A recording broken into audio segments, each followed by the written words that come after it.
बोधिसत्व कबीर, बोधिसत्व रविदास, बोधिसत्व गाडगे, पेरियार, रामास्वामी नायकर, नारायण गुरु, hello महात्मा hello Jyotirao Phule, माता रमाबाई, छत्रपति साहू महाराज पूछा ये यार और अपन टीम से तो पूछा माता रमाबाई एक दूगो साहब पूछे और हमारे और आलिया मंजा सभी को अधिकारों को जनक अच्छा ये खानियों से भी Bodhisattva symbol of knowledge doctor Bhimrao Ambedkar यार 2 दिन के और भारत का संविधान निर्माता और बहुत समाज में जन्मे सभी महापुरुषों को अवगत करा देने वाले बहुजन नायक मानवर काशीराम साहब को चरणों में श्रद्धा सुमन अर्पित करते हुए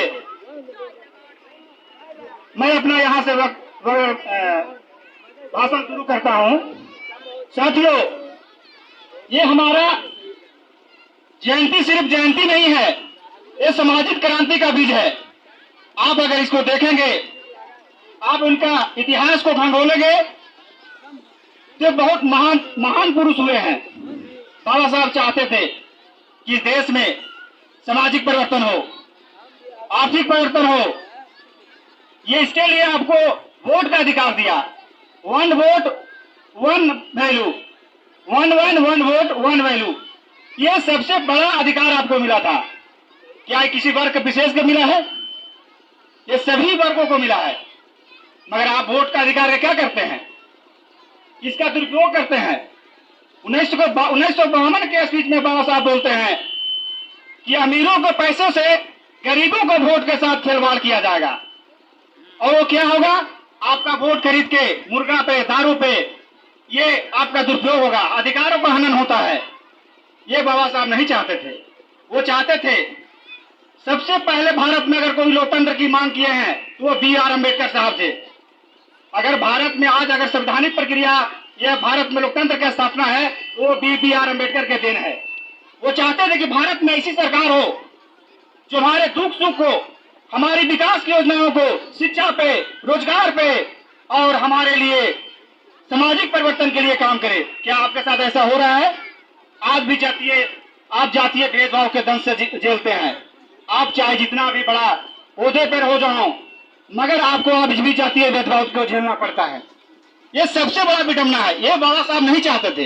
एलियनेशन ऑफ कास्ट में इन्होंने वर्णन किया है। शूद्र कौन है, इस पर उन्होंने वर्णन किया है। शूद्र समाज 6647 जातियों में बटा हुआ है। शूद्र समाज जो है 6647 जातियों में बटा है। उसको कैटेगराइज करके और एक वर्ण व्यवस्था को तोड़कर एक कैटेगरी में लाए हैं।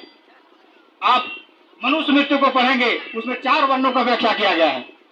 मनुष्य मृत्यु को पढ़ेंगे तो उसमें 4 वर्णों का व्याख्या किया गया है। वो क्या है? ब्राह्मण, क्षत्रिय, वैश्य और शूद्र। शूद्रों को पास संपत्ति रखने का अधिकार नहीं था, पढ़ने का अधिकार नहीं था, बोलने का अधिकार नहीं था। अगर आप वेद पढ़ते थे, जीवा काट लिया जाता था आपको। आप अगर सुन लिए, वेद का उच्चारण सुन लिए, आपको कान में गरम शीशे का घोल डाल दिया जाता था कि आप 3 पीढ़ी पीछे जाएं। आपको देखेंगे अपने पूर्वजों को फटे हाल, तन पे कपड़ा नहीं था, उसके बाद जमीन नहीं था, पढ़ने का अधिकार नहीं था। ऐसा क्यों था? क्योंकि संवैधानिक अधिकार नहीं था उनके पास। यही बाबा साहब 1913 में स्कॉलरशिप के लिए बड़ौदा सरकार के पास इंटरव्यू देते हैं और उसमें सिलेक्शन हो जाता है। उनको सिलेक्शन होने पर बड़ौदा सरकार वो जाते हैं। 4 साल ब्रिटिश गवर्नमेंट ब्रिटेन में पढ़ने के बाद उनके पास 32 डिग्रियां था। सबसे विद्वान, विश्व में विद्वान व्यक्ति थे वो। उनको बड़ौदा सरकार से समझौता ये होता है कि आप अगर विदेश से पढ़ के आएंगे तो आपके लिए मेरे यहाँ नौकरी सेवा देना होगा। क्या करना होगा? सेवा देना होगा। और वह बड़ौदा सरकार में सेना सचिव का पद मिलता है और उसके लिए वो बड़ौदा सरकार या महाराष्ट्र से बड़ौदा के लिए जाते हैं।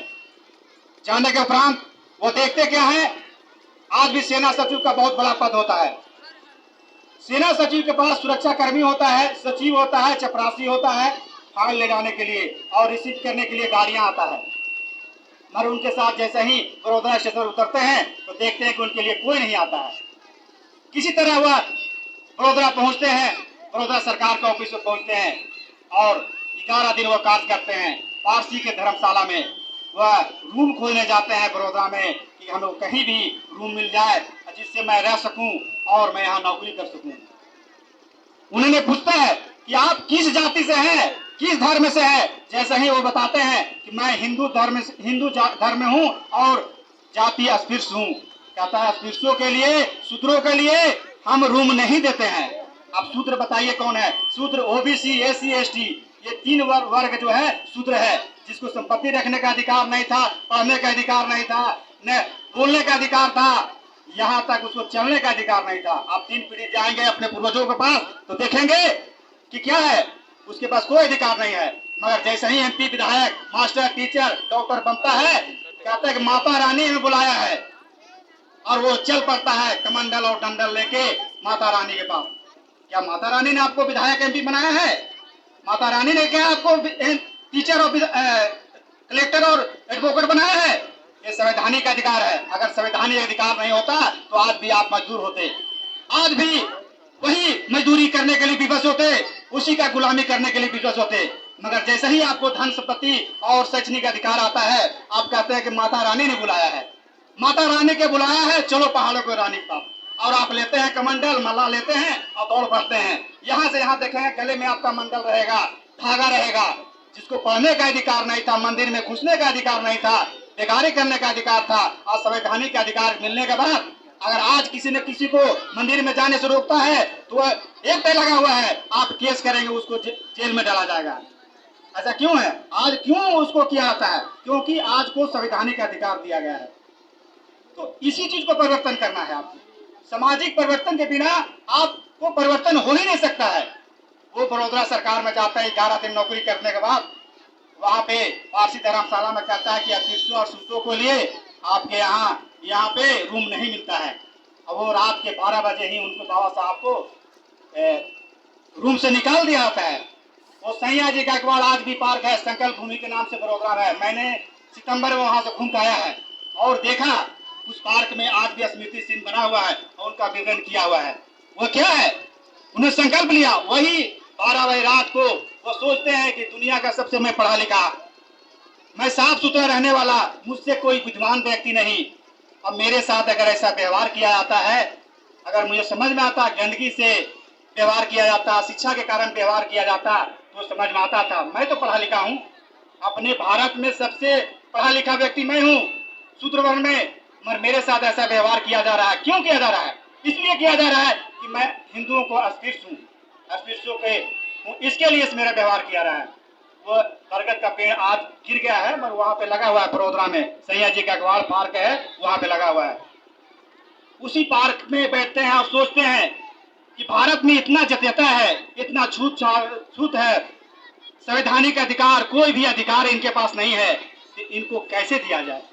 वही 23 सितंबर में 17 को वो संकल्प लेते हैं कि मैं अगर इस समाज को, मैं इस भारत के इस समाज में जन्म लिया हूं, तो अगर मैंने इस व्यवस्था को अगर नहीं बदल पाया तो मेरा जीवन बेकार है।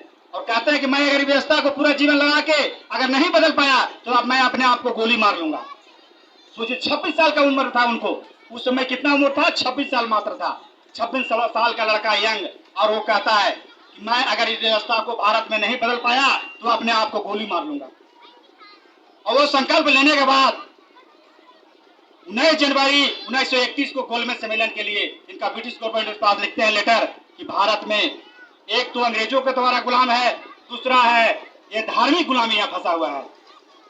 अंग्रेजों का गुलाम है वो तो समझ में आता है, मगर गुलामों का गुलाम यहाँ पे है। वह गुलाम क्या था? धार्मिक गुलामी। आज भी हम लोग धार्मिक गुलामी से नहीं निकल पाए हैं। बाबा साहब ब्रिटिश गवर्नमेंट को लिखते हैं कि एक गुलामी तो है, वो सबको दिखता है, पूरे विश्व को दिखता है कि यहाँ भारत में गुलामी अंग्रेजों के द्वारा किया गया है, मगर एक गुलामों का गुलाम है जो यहाँ के लोगों को द्वारा गुलाम बनाया गया है। न पढ़ने का अधिकार, न संपत्ति रखने का अधिकार। अगर आज हम पढ़ रहे हैं, बढ़िया कपड़ा पहन रहे हैं किसी भी वर्ग का, तो वो बाबा साहब का देन है कि आज हम गाड़ी से घूम रहे हैं, अच्छा कपड़ा पहन रहे हैं, सड़कों पर घूम रहे हैं, पढ़ रहे हैं, संपत्ति रख रहे हैं, बोल रहे हैं, ये बाबा साहब का देन है। अगर बाबा साहब नहीं होते तो आज आपको वही सामाजिक दंश, वही जातीय भेद और वही दंशों में आप चुभते रहते। तो 1931 के 26 नवंबर 1930 में गोलमेज सम्मेलन के लिए जाते हैं। अगर मैं